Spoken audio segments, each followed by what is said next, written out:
Hi, this is the first time I've done a video like this in a while. I'm sitting in my space that I made, which you can kind of see a little bit of it.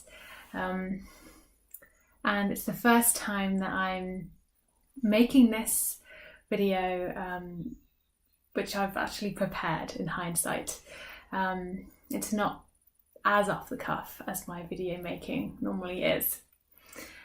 And I'd like to make this one on the significance that we all have to play and the importance of sharing that, and how significant it is to share our voice and our own expression, whether it's artistic, whether it's speaking. It's all artistic, but it might be through different mediums. It might not be through speaking. It might be through creating something that your voice in itself is never heard, but your voice is heard through that produce. The significance of shining and letting that be seen by others, rather than keeping it stowed away. And I would like to go into my own experience of that, because this can give you a very real picture, and maybe you are in a similar place. So I am someone who has a lot to say. I have so much that I think about and that I study, and there's so much that I want to create and say. And one of the main hurdles that are for me is the first point of, I don't feel significant enough to say anything. And secondly, it is, I would prefer to stay hiding. And some of those things are well founded. So for example, I perceive others with expertise and style and pizzazz, and I think, well, they've already got it and their message is already transforming other people's lives. So why do I need to bring my voice? Why do I need to share something? Because they have already wowed me, and I'm really excited by what they're doing. So I don't want to bring my expression, because I want to just honour theirs. Okay, so that's the first one. And linked into that can be the idea that, when people are talking about topics that we've heard about now for a while, whether it's kind of when you want to talk about recipes that you make, or you want to talk about well-being, or you want to talk about activities or physical health, your holidays, you want to do like videos of different postures you can do for stretching. The thing is, it's all already out there, so it can be easy for us to think, well, it's already there, what do I have to bring? So that's interwoven with that first point. And then the second point is, but I want to hide. And the problem with the hiding one is it's based in humility. I don't want to shine and be in public view, because I want to keep my journey personal and between me and in my own private spirituality. So it's hard to break free of that when you have that belief that you need to keep it private and personal, because that's holy, that's more sacred if it's private and personal, which I'm going to get into each of those in a moment. So the first one of, do I have something significant to share? Well, it'd be easy for me to just say, yeah, of course you do. But I want to get into the dynamics of that, which in my journey have taken me through. So I spoke about others and having shared on topics that you, for example, you want to make a video about running and how you've been preparing for a marathon and how you have learned about the certain style of running which supports your physique and maybe the diet or the time of day that you go. But you already have watched 10 million videos by other people doing that, and you think, well, what do I have to bring? So for me, my topics that I want to talk about will be on spirituality, on healthy eating, on the world and humanity. And there are so many people making videos about these kind of things. So it makes me think, oh, what do I have to bring? And so that is the first thing to get to. What do I have that's unique to bring? And it's a lie, really. It's a lie that you don't have something authentic to bring. Now, it can start, maybe we believe in school that we have kind of a uniform structure. So we all present the answers to the essay questions to get the right marks. We get the right answer so that we get the mark, so that we pass, so that we get the qualification and we can be a part of society. So we kind of probably all acquainted with that.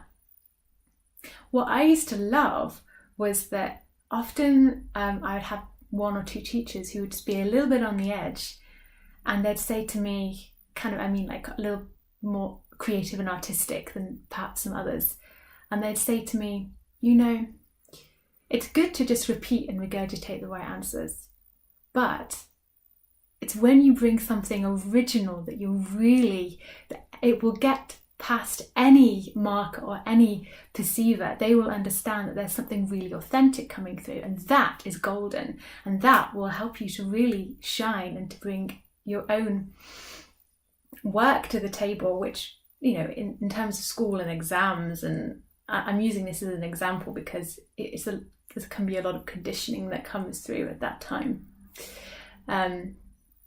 So that can earn you actually the A star, because if we take away the idea of earning, but just understanding, appreciating that when you bring something original, it always shines through. And so there's that, but that in itself can make you think pressurized. I must bring something original. And what I'm trying to say here is, it's not that you need to find something new to say or different. It's not needing to make a statement that I'm different. It's not that. What it is, it's understanding our innate authenticity. So we are authentic no matter whatever we're talking about, because it's not what we're giving on the external, but it's where it's coming from. So if you feel connected to your own authenticity and originality, then whatever you're doing, you're bringing that forth because it's coming from the core of who you are. Like if you're running, you run from your core, your stamina, your inner life force that keeps you going all through the day and your whole life. It's from the core. The heart pumps the blood from the center of you. So this is what transforms things. So in my experience, and what's helped me transition through this is, it doesn't actually matter what I'm talking about. To a degree, I need to choose something, and naturally I would, that I'm interested in. But it doesn't need to be that I've got this cutting edge research that I need to make a name for myself in. It's that what I'm doing is I'm bringing my essence to the table in this particular area. And the reality is we are all unique. We might feel that we've just been part of a group, a pupil in a group, a student in a group, and all bunched together as kind of a herd of people in a flock. But actually, it goes down to the basics. We are all created uniquely. And no matter what you might believe in, it's quite common to believe in the fact that we are all created in the image of God. No matter what you believe about God, there is this authentic, creative origin that is mysterious, and we are intrigued with it. And there is an originality there. Like in the way that we appreciate flora and vegetation, there is a uniqueness to every single aspect of that botany, of that particular creation. So that is so similar with us. Even you can look at it in your own families, even within your own siblings. Even in the similar DNA, there is something completely variant there. So it's really just keying and coming back to that original beginning, that we are all unique, helps us to understand that if we tap into that, then we know, if we acknowledge that in ourselves, then we can start to bring that through what we're expressing and be confident that that is what others are receiving. So you can pick a topic. say the running topic, but what you're speaking about is going to be your essence. So the way I see it in these metaphors is, if you see the topic as the vessel, so you see the topic as the instrument through which you are breathing, and what is significant here is your breath.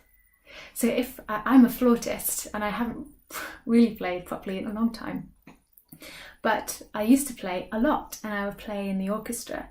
And if you apply to an orchestra to be a flautist, you might get turned down because they might already have other flautists. So you think, oh, I got rejected because there's someone already like me.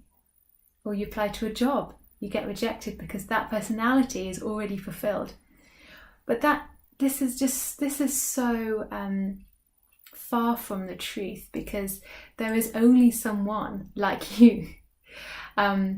It's just that these scenarios, they're not really looking at the deeper parts of ourselves. They're not opportunities for you to really express yourselves in, because really you're just fulfilling something small here. But when you're bringing your own expression, your own creation, and your own art, that gives you the permission to be completely who you are, which you will delve into the well of you, and you will find all of these wonderful things coming up because you're opening up the bottle top for it all to come, like a fizzing bottle of champagne. You're inviting yourself to just effervescently explode wonderfully, maybe crazily, ecstatically, and maybe gracefully as well. So it's kind of like a volcano, the magma coming out.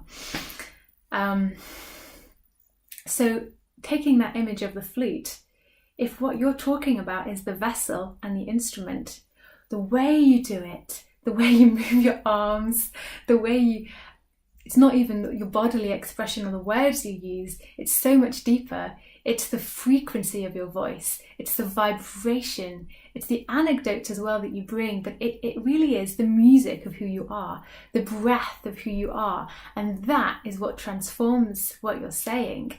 That is what fills you with your expression, and that is what we take away.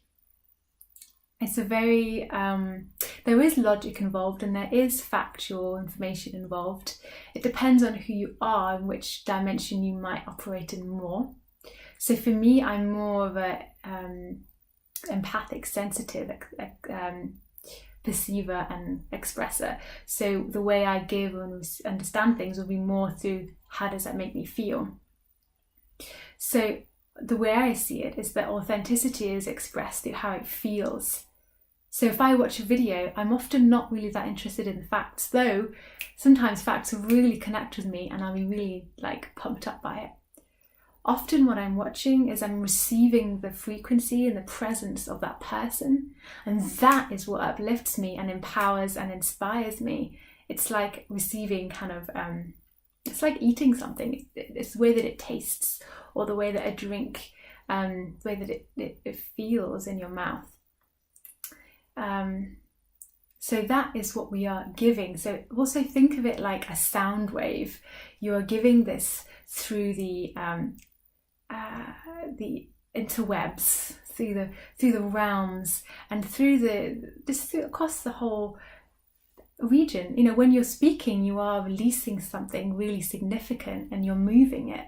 So when you're doing it in connection with who you are from the core, then you're starting to really breathe something into existence. So as you can tell, I start to get into this kind of mystical, ethereal realm when I speak, because more and more of me is coming out, and that essentially, that's who I am. I'm quite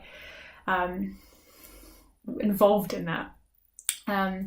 So it allows us, as we express and give ourselves that vessel, we start to choose a topic or a thing or a way to talk about something that basically provides us with that boundary, that capacity and that structure through which we can pour that essence of what we long to just be.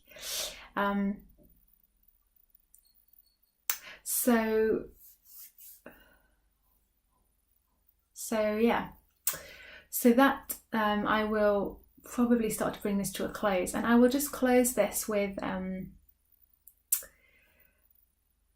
just remembering that original phrase, that the question, do I have something significant to bring? And So it comes back to, I created a little affirmation, say a mantra, a prayer. And I created this as I was doing, I've been following something called the Artist's Way, which I'd like to talk about another time. And as I was doing this, I wrote this affirmation that I have something significant to share. And this is a key truth to home in on and connect with inwardly. So I have something significant to share, and that you start to delve into that and to digest that, and you start to see that it's, for me, it wasn't so much about the facts, but it was that who I am in itself. It got deeper and more existential and profound. I am significant, and that is what means the most, that I am the true significance. And that transcends all the other things that I feel that maybe I need to achieve in. I need to achieve in producing something or a certain output. But actually, just presenting and being here is the answer, is the solution, and is kind of like the dominoes effect to everything else. So the second part that I was talking about was that feeling of needing to be hidden. And I'll just cover this really briefly because I'm amazed I've actually talked so much. I just have so much to say. I didn't expect to be on 16 minutes on that first point. But to bring this more into a close, and perhaps I'll talk more about hiding in a future video.